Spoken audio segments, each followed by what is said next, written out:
My name is Angela Fellers-Lemire, and I am the Nurse Consultant for the Women's Wellness Connection Program. Today I will be reviewing aspects of the BCCP program within the WWC program. I'll start by giving an overview of the program, then explain eligibility for enrollment into BCCP, and finally what to do if a patient is diagnosed outside of a WWC agency but still needs BCCP. The Breast and Cervical Cancer Prevention and Treatment Act, or BCCP, was passed by Congress in 2000. The act was passed because women being screened through CDC's breast and cervical cancer early detection programs were often left without access to resources for treatment if they were diagnosed with cancer. This gave states the option to provide women with full Medicaid coverage if they were diagnosed with cancer through the program. Women enrolled will have full Medicaid coverage until their cancer treatment is complete, and their BCCP will remain active while the woman is in treatment. Clients enrolled in WWC and diagnosed with breast or cervical cancer or an eligible precancerous condition may be eligible.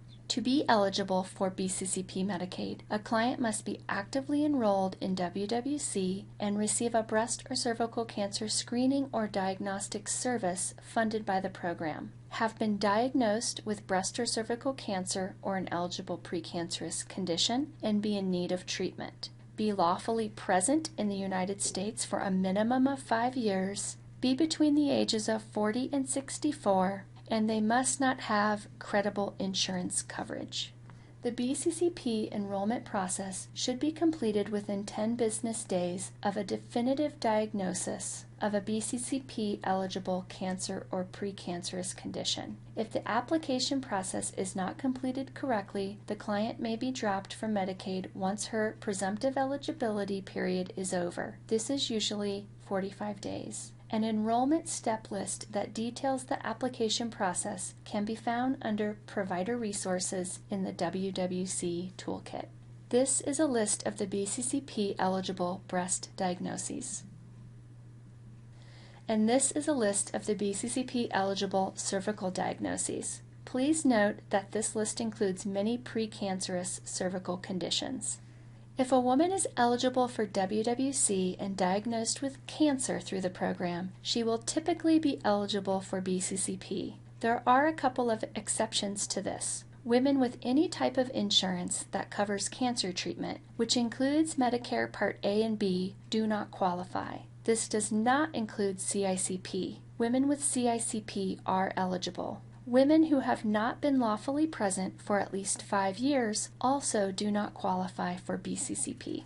Additional information about BCCP includes that coverage will typically end 3 to 6 months after cancer treatment is complete. Coverage is not intended for surveillance.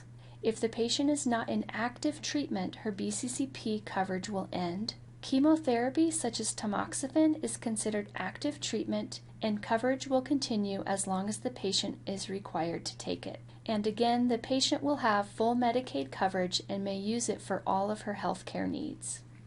Individuals who have been screened and diagnosed with breast or cervical cancer at a non-WWC site may also be eligible for treatment reimbursement through BCCP Medicaid. All other eligibility criteria remains the same. For any questions regarding the process for enrolling a client diagnosed outside of a WWC clinic, please call the BCCP Medicaid Coordinator at the Colorado Healthcare Policy and Finance Office. If you have any questions, please be sure to contact the nurse consultant or your program coordinator.